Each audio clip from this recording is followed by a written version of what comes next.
Is it starting? Now it's starting. All right. So we're moving up to chapter 15, which is on sampling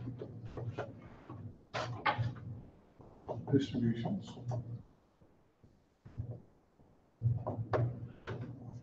Okay. Now, having said that, we will, well, this is going to be an important term here. Population. Haven't we talked about that before? We talked about, what's the population? The entire group.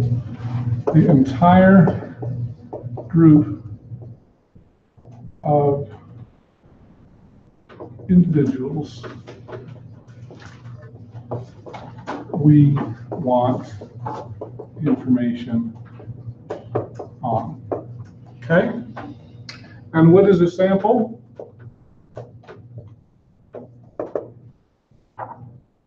Selection of the population. Yeah, selection or a subset of the population.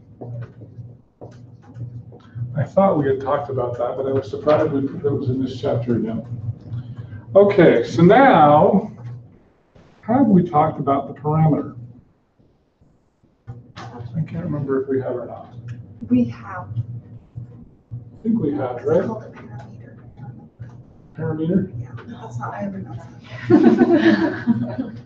Okay. Does anybody remember what the parameter is? What's the definition of a parameter? Boundaries. Nope.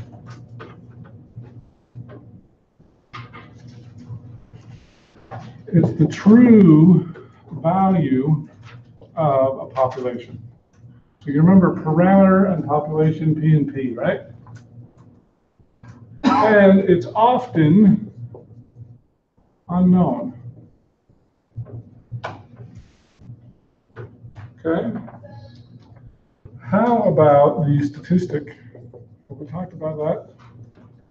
The definition statistic? Oh, we talked about, normally when I teach this class, I teach this on the first day of class, and so we got the new book, and now I'm confused if I taught it or not. But we're going to review it again. The statistics sound familiar to anybody? No? Actual data. No, it's not the actual data. It is the numerical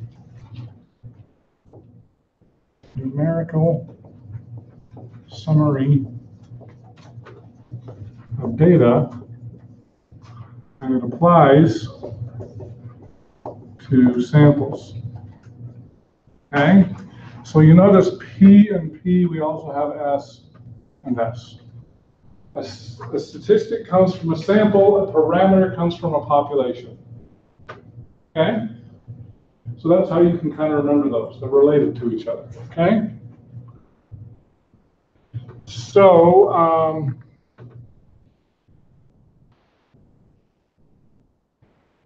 now let me give you an example here. Let's say that tell me if I'm off camera, by the way, for the people at home, or for you people who want to watch it again. You can't get enough of me, you're going to watch the rerun. Okay? Let's say in October 2016, 48% supported, 48% of likely voters supported Hillary. Actually, it's to Clinton. In the November election, 49% supported Hillary. Okay, so I want to define all of these. What is the population? What is the sample? Oh yeah, actually, I need more information before I can do the sample. What is the parameter? What is the statistic? Of 1,007. All right. So what is the population, Eddie? Eddie can do it. What's the 1,070? 1,000 likely voters were surveyed. Okay? What do you think the population is? American voters. Yeah, let's be a little bit more specific. It's not just American voters. Hillary for Hillary. Well, no, I'll leave it alone. American voters. Or you can Sometimes you want to, well, what's the sample? Maybe we can do that. The likelihood. so 1,007. Yeah, I'm going to combine both you, Cray, and Dela's are the answers. 1,007 likely voters. Okay, now, just so you know, with polls especially, okay, they can give wildly different results, and Trump loves to jump on that, okay? Did we talk to all adult Americans? Did we talk to registered voters? Did we talk to likely voters, okay? Everybody who votes, let's see, not everybody who can vote does vote, right? Okay? And so one of the things that you'll see here is sometimes when they do the population, they just talk to all adult Americans, okay? In this case, the sample was likely voters. Somehow they know that you voted. So maybe they've seen the records, yes. Would you be wrong if you did the population as likely voters in the sample? Well, that's what I was thinking. I would probably go with likely voters, okay? So you wouldn't be wrong. No, you wouldn't be wrong. So it's either. So sometimes it's either. Could be two different answers. Yeah, I just made this up in my head. Hopefully the problems will be a little bit more specific. But let me do another, well, let's finish this one, and then I will do another example that I know is a little more tricky, okay? What's the parameter in this case? Remind you, it means the true value of the population. 49%. What is the statistic? 48%. Okay? Because the 48% comes from your survey of 1,007 likely voters. You only talked to 1,000 people. Okay?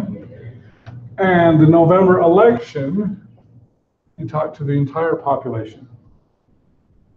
Now, some of you will say, but not everybody voted, and you would be correct. But we asked them to vote, and if they didn't vote, they don't count. Okay? We tried to talk to every registered voter.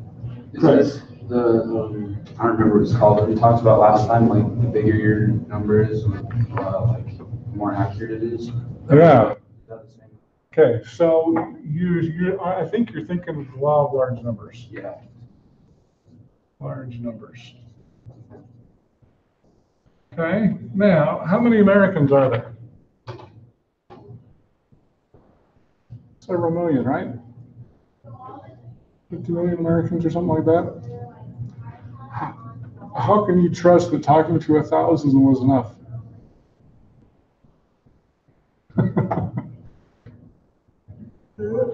Is 1,000 enough? Depends on whether you're a good pollster or a bad pollster. Typically, that's a pretty good size sample. Yeah, usually in the 1,000 range, that's usually enough. And it's because of the law of large numbers, which says, what does it say? Remember? The closer you get, the more accurate it is to your theoretical. Yeah, the actual approaches theoretical as your sample size increases. Now, I should be careful about that because polling is a perfect example. If I go stand outside the Republican National Headquarters and say, do you support Donald Trump? Do you think that my numbers would be the same as if, say, I went to the food court at UVU and said, do you support Donald Trump? Probably not. Okay? So it's not just a function of sample size. If I'm selecting it poorly, okay, or if I walked outside the Democratic National Convention, do you think those numbers would be accurate? Okay, so it's not just a function of sample size. The idea is you want to try to get a good sample. Okay. So how large is large enough? It depends on your variability. So some really good things. Well, do you guys remember what was my alternative explanation for the law of large numbers? It had to do with gambling. Oh, the casino always wins. Why the casino always wins and you don't? Because they understand the law of large numbers. Okay? Now, the thing that I would like to do is I would like to actually, the law of large numbers is important, and it's certainly in this section. I think I taught it last time. I taught it one section too early, but I'm glad I did, because it was coming up today anyway. You also have the central limit. Okay? One of the most important theorems in all of statistics. Okay? And it says the sampling distribution of, I'm going to put X bar or P hat, becomes approximately normal if the sample size is large enough. Often, and I'm not going to put always, but I'm going to say often, regardless of underlying population distribution. Okay? Now I'm trying to remember, I was toying with the idea of teaching you guys the uniform distribution, but I don't think I taught it to you last time. Does anybody remember the uniform distribution? The rectangle. Oh, I did teach that. Okay? If I went back and watched my video, I would have known that, right? Okay? The uniform distribution is a rectangle, right? Okay? Here's what I would like to do. I'd like to do an example here.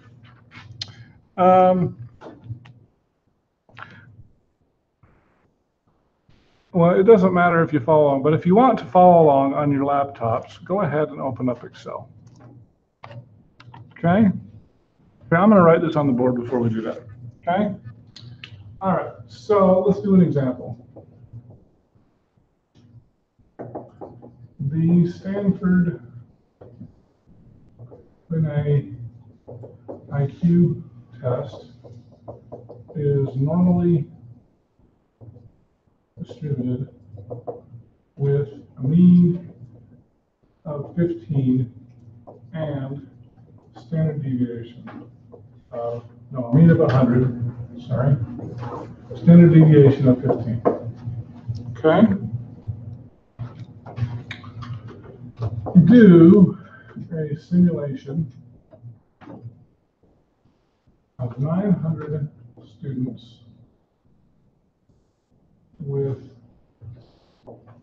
random scores between 75 and 125. Okay? All right, so here's what I'm going to do. For those of you who have computers, you don't need a computer for this, but it's kind of fun. Okay, go ahead and open up Excel. And I'm going to share my screen here. Okay? All right. So this is a useful skill that you can learn, especially when we start working on our projects. You know what I should probably do?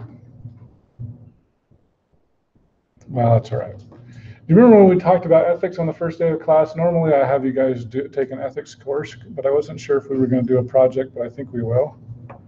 we might talk about that on a review day. I'll have you take that ethics course because you have to do it in order to do a project at review. But at any rate, here's what we're going to do. Equals rand between. So this is a great random number generator. This can be very useful for your upcoming project, okay? So what I'm going to do is I'm going to take two random numbers between 75 and 125, okay? Like I said, if you're following along on your laptop, go ahead and do that. Okay, so here's what I'm going to do. I'm going to copy that formula 9 times. 1, 2, 3, 4, 5, 6, 7, 8, 9. Okay? So then I'm going to go down 100 rows. So we'll go down to 100 rows. Okay? So I've got we're going to pretend this represents 900 students. Now the problem is every time I type, these numbers keep changing. Isn't that annoying? Okay? We need to stop that. So I'm going to highlight all of these columns, A through I. I'm going to right click and I'm going to say copy. And then I'm going to right click and I'm going to say click on the 1, 2, 3 paste special options. And so now instead of saying rand between, it says 84 and 75 and 103, right? And so now when I type, the numbers don't change anymore. Okay? That makes sense? All right, here's what I'm going to do. I'm going to insert a couple of blank lines here. Okay? Okay, so let's pretend that these random numbers represent a school of 900 students. Okay? And let's pretend that every row represents a random sample of 9 students. Okay? So I'm going to find the mean of each row, and JC, you remember what the command is to find the mean in Excel. Yeah, it's equal and average. Equals average, and then you curse Bill Gates because he didn't use the mean command, right? Because he's mean, okay? Okay, so the mean of this first row of data is 97.55, okay? I'm going to do the next one's 108, then 95, and then 95, and then 103, so these change a lot. I'm going to copy this down. I'm going to do this 100 times, go to the very bottom. So I've got 100 samples of 9, and you can see, oh look, that one's as low as 88 and as high as 104. Okay, so, oh, there's a 90, 101, yeah. So you can see that these means all are different, right? Now let me go back to the board for just a second, okay? Now, so you remember the uniform distribution, okay? So if I were to apply it to here, I've got 75 to 125, right? Now, how tall should this rectangle be? What'd you say? 9? Where'd you come up with 9? 1? Okay. So how tall should this rectangle be? 1/50th. How did you get 1/50th? Because the area has to.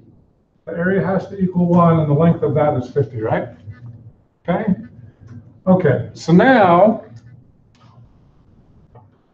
if you were to guess, what do you think the mean should be of this uniform distribution? 100. Why did you say 100? Right Smack dab in the middle, okay? 100. So you would expect, okay? Now maybe I should mention that. So I'm going to use the letter mu because mu is a parameter, okay? So we go back to here. Some examples of parameters are mu, sigma, and p. I'm going to use those letters, okay? We'll learn more about those. Okay, so according to the central limit theorem, what it says is the sampling distribution of x bar or p hat becomes approximately normal. So according to the central limit theorem, if I were to do a bunch of samples, okay, that blue curve is going to represent x bar. And in fact, according to the central limit theorem, x bar approach is, well, I'll just leave that there. We'll talk about that in a second, okay? All right, so now, so that's what's going on visually with the central limit theorem. So I want to demonstrate the central limit theorem with a real life example here, okay? I'm going to share this back, okay? All right, so now let's find out the population mean. Since I have all 900 students, I can figure out the population mean. And Zoe, the population mean is what? How would you figure it out? No, don't need to ask me. It's too late. I've already asked you. I feel like it's easier than I'm making it. It is. It is easier. It's just like the average of all of it. You got the right answer, okay? Well, I feel like that was a lot. Give yourself a pat on the back. That was the right answer, okay? All right. So we're going to take the mean of all of these numbers and we're going to curse Bill Gates for using the A word, right? Okay, so the mean. Now, by the way, in my simulation, I wanted my mean to be 100. With these random numbers, I got a mean of 99.38. Pretty cool, huh? Okay. So what if I did the mean of my means? Okay. Now, don't press equals yet, but I'm going to ask a question. So I want to find the mean of all my means. So I'm going to take the mean of this entire column here. You say? Would you get the same thing? That's my question. So if I take the mean of all my means, okay, and I'm not going to press enter yet because I want you to think about this for a minute. Will I get the same answer, 99.38667, or will it be different? Who thinks it will be the same? 1, 2, 3, 4? Who thinks it will be different? You raised your hand twice. That doesn't count. 1, 2, 3, 4, 5. So it sounds like we have a difference of opinion here. Okay, you ready? Drum roll. How about that? It's exactly the same. Ah, suck it. You answered both. You can't claim credit. You were covering your bases. All right. Okay. So here's what I wanted to say about that. I almost wrote that a second ago, but I wanted to show that to you. Okay. So here's what's cool about this. X bar is an unbiased estimator of mu. Okay. X bar is what again?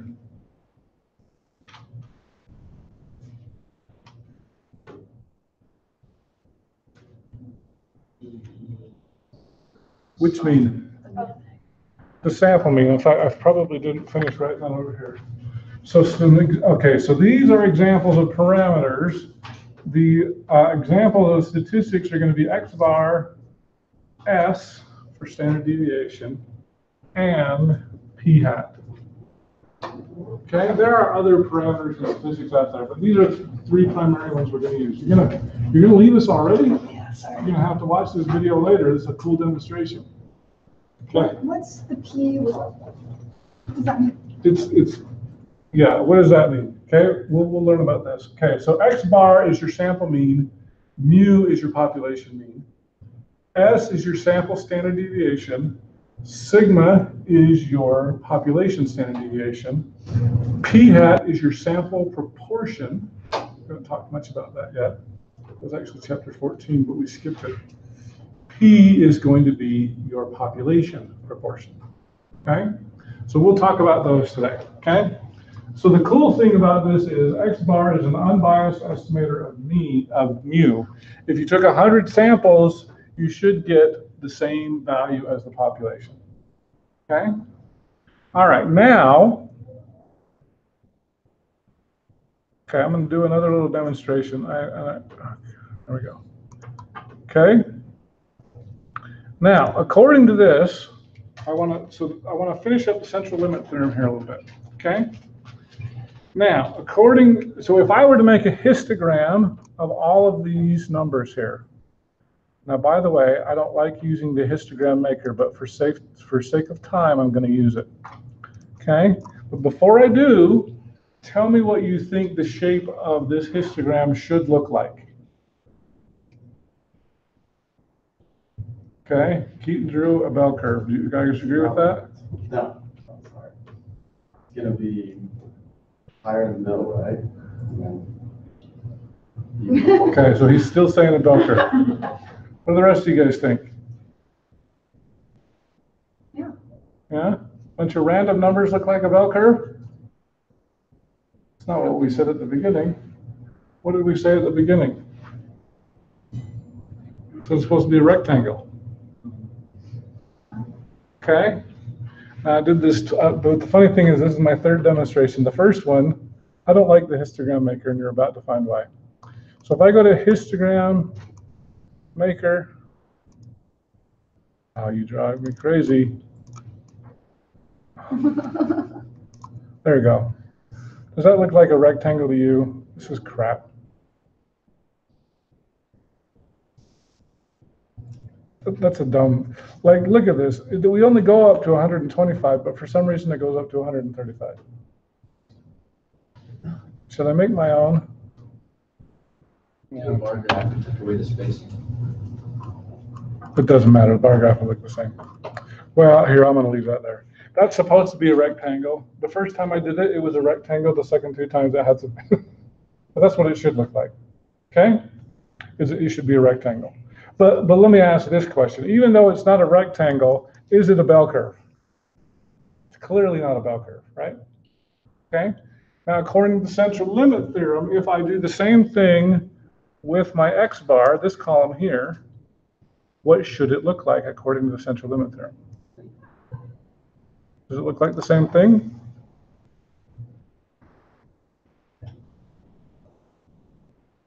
It should look like a bell curve. Do you think it will? Here we're going to go. I'm going to graph that, insert histogram. Kind of like a bell curve. I think if I did this myself, it would look more bellish than that. But that does look more like a bell curve than this one here, right? Clearly. Okay? So that is the central limit theorem. X bar, the last column here, looks approximately normal, even though the underlying population does not. That's what the central limit theorem says. Okay? All right.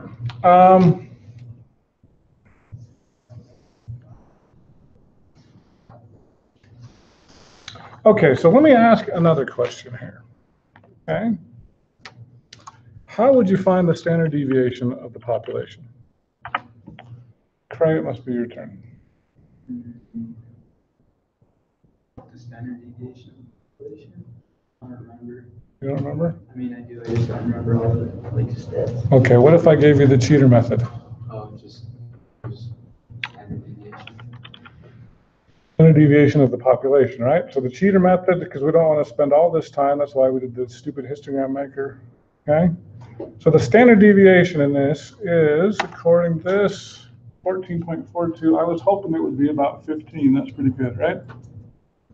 Okay, so now let me ask you a question. What do you think the standard deviation of the means would be? Okay, so if I did the standard deviation, and don't press enter, I just want you to think about this for a minute, of this column here, It'd be a lot less. who thinks it's the same? 1, 2, 3. Who thinks it's going to be different? 1, 2, 3, 4. Drum roll. A lot less. You were correct. Okay. So now here's what I want to say here. Let's stop sharing for a second. Okay, X bar is an unbiased estimator of mu. In fact, it nailed it perfectly. Okay. If we talk about the standard deviation of X bar, okay, is a biased estimator of sigma. Okay, it didn't match, right? Since it didn't match, it's biased. Okay? Now, there is a relationship. The relationship between the two, maybe I'll do this in blue again. The relationship, oh, I'm not, you guys didn't tell me my camera was on the right part of the board. Okay? The relationship is sigma of X bar equals the population standard deviation divided by the square of that. Okay? Now, let's go back to this for just 1 second.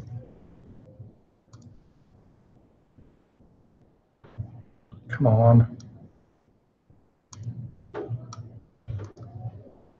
Okay? So if I take the population standard deviation, 14.42, how big is each row, do you remember? Each row was 9. So if I take the square root of 9, okay, what we're going to see here is, do you see how those numbers are pretty close together? Okay? And so that's what this equation says here. Sigma of x bar is sigma over the square root of that. Now, in the past, I've told you guys we have two z equations, right? I'm going to erase this now. Okay? You've got this down here, right? This is going to be very important, okay? Very important from this point forward, okay? All right, so in this case, you remember the equation z equals x minus mu over sigma, right? That's the one in the book. And I think I told you that I was going to give you a new equation, which I'm giving to you today. Z equals x bar minus mu over sigma over the square root of n. Right? Okay? And I told you that this is the better equation to use. Okay? I told you if there's an n in there, use it. If there's not, we assume that it's 1, and then it becomes the same equation, right? Essentially. I mean, there's a few differences. In this case, I'm using an x versus an x bar. Okay? But this is where we're using the standard error of the mean. Okay? So we're not really going to use this equation anymore. We're going to focus mostly on this one. Okay? What's this equation called? Does it have a name? Just the z-score. Z-score, that's what it was. Okay. Yes. All right. So let's do an example here.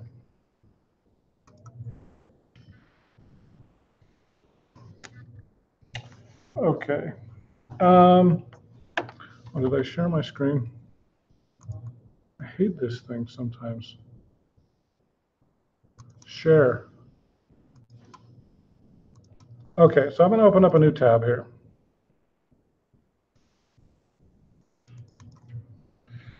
All right, so in this case, the mean weight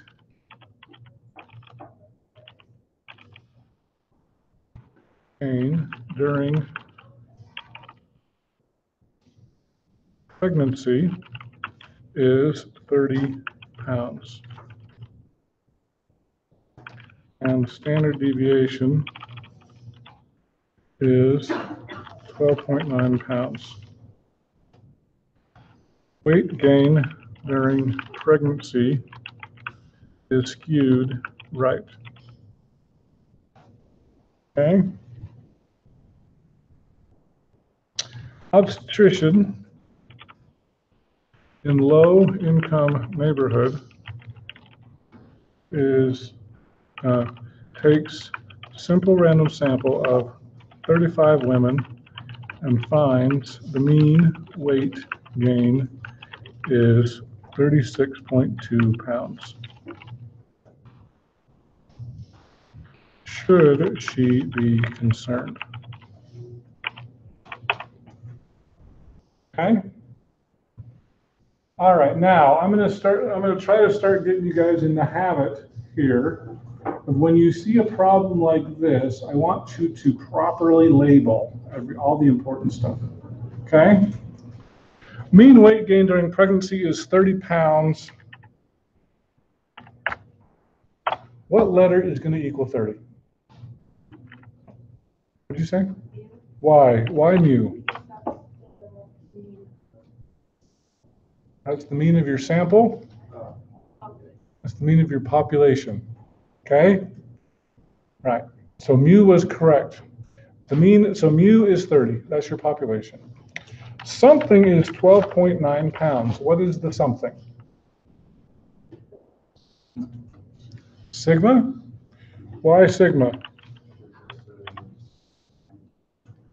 Standard deviation of the population. Okay? It says that the weight gain is skewed right. We'll talk about that in just a minute. Obstetrician in low-income neighborhood takes a simple random sample of 35 women. What is 35? What? Your sample size, what letter do I use for sample size?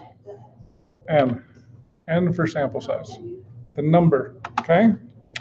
And finds the mean weight gain is 36.2 pounds. What is 36.2?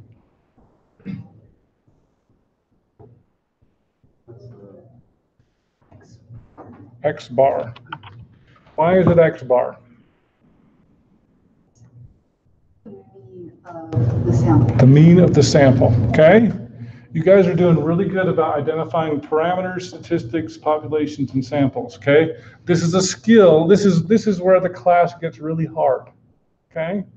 This is a skill. Please continue to master it, because if you misidentify these things, it's going to mess up everything, okay? All right, so now, okay, so should she be concerned? Now, one of the things that we skipped was we said that weight gain is skewed right. So let me stop sharing for a second. I'm going to draw a picture on the board here. Okay, so skewed right, can you describe to me what that looks like, Gentry? What does skewed right look like? That the tail is on the right side. Tail is going to be on the right side. So it's going to look something like this, right? Now let me ask you a question. Does that look normally distributed? No, it does not. Okay? If I were to guess where the mean was, let's say that the mean is 30, right? This represents the population. It's not normally distributed. Okay? However, according to the central limit theorem, what is normally distributed? Sample. Sample what? Distribution. Sample distribution of X bar. X bar. Okay? So the idea here is we know that the sample distribution of X bar has a much smaller standard deviation, right? Okay? So if I'm going here 36.2, okay? This is going to be normally distributed, and it's going to have a much smaller standard deviation, so it's going to be much narrower than the population, right? Okay? So the idea here is we need to figure out how big or how much area is in that tail. Okay? If the area in the tail is less than 5%, then yes, it is unusual. Okay, that's going to be our general rule of thumb. Okay? All right, so we need to figure out how much area is there. Is that 5% or less? Okay, how would we figure that out?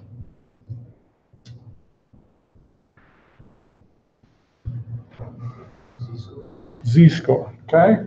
So we're going to find our Z-score, and we've just identified. We're going to use the equation X bar minus mu over sigma over the square root of n. Now you can see why I identified all that stuff, right? Okay?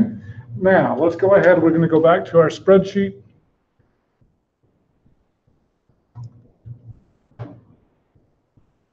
Okay? So we're going to use the equation Z equals X bar minus mu over sigma over the square root of n. Okay? I'm going to have to hurry because I want to do one more example here really quickly. Okay? All right, so X bar is going to be 36.2 minus my mean, my mu, which is 30. Okay, that's my numerator. My denominator is going to be sigma divided by the square root of n, which in this case is 35. Does that make sense? Okay. Now, I'm going to divide those two numbers. This divided by that gives me a Z-score of 2.84. Now let's go back to here. Okay. Yeah. Let's go back to here. Now I'm going to draw a little bit of a different picture. This is what the actual picture should be. Okay. But what we've done is we've converted this distribution to a standard normal distribution. Okay. So essentially what we've done is we've converted it to a standard normal distribution. The mean of the standard normal distribution is 0, okay? So we've taken this, we've converted it to a standard normal distribution. How far away am I? That's in the spreadsheet, right? The two. 2.84 standard deviations away. I want this area to the right, okay? There are two ways to figure out that area. How do I figure that area out? Table or the computer, right? Okay. So if I look at the table here, and we got the computer. You need to know both methods, okay? You're going to use the table on the paper test, or you're going to use the computer on the computer test, right? So do I have that open still? No, I don't. Did we have it open before? I thought I did. There it is. Okay. So now if I go to my normal distribution table, now notice here, the normal probability, it gives you the area to the left. Okay. I'm at 2.84. Do I want the area to the left or to the right? To the right. Okay. So if I go to 2.84, that gives me that value right there. So 0.9977. As I go back to my picture here, okay, is the 9977 the white area or the red area? The white. The white area, 9977. What is the red area? 1 minus 0.9977, which equals 0.0023. Is that less than 5%? Yes. It's much less than 5%. So should she be concerned? So yeah, so the 0.0023. So let's think. Okay. All right. Now, so yeah, so with the table, we got, oh my gosh. We got 0.0023. What's the command on the computer? Remember?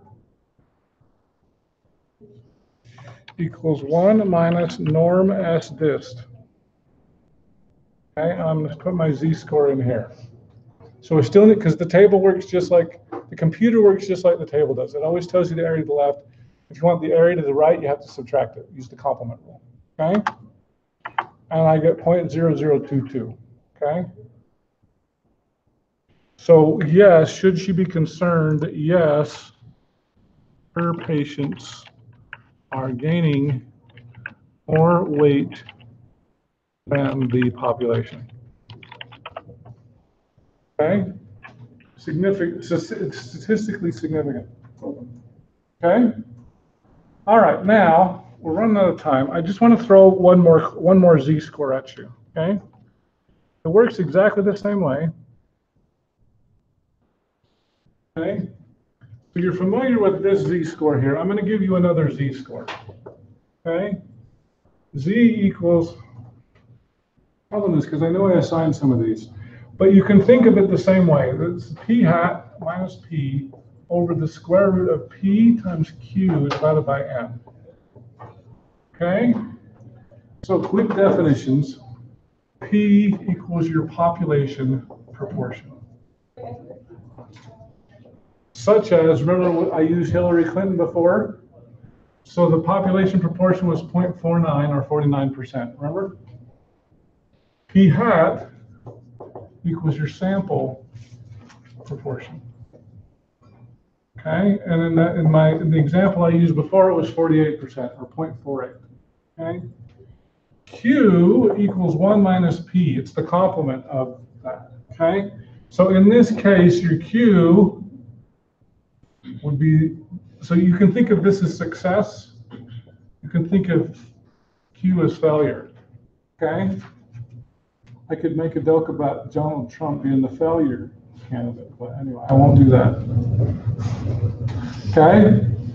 All right, so 1 minus 0.49 would be 0.51. Okay? And then N is just your sample size. So the fact of the matter is, this equation works exactly like this case. You can think of, in both cases, your data minus the mean divided by your standard deviation divided by the square root of that. Conceptually, both of those equations are exactly the same. One uses proportions, one uses means. Okay? All right. So quiz on Thursday will be on chapter 12. And the book talks a little bit more about some of those things. It's got some graphs in there, but I'll post my notes as well. This chapter that we just did? Yeah, chapter 15. Okay? So, but the fact of the matter is, proportions work exactly the same way. Okay? All right, so I will see you all on Thursday right here.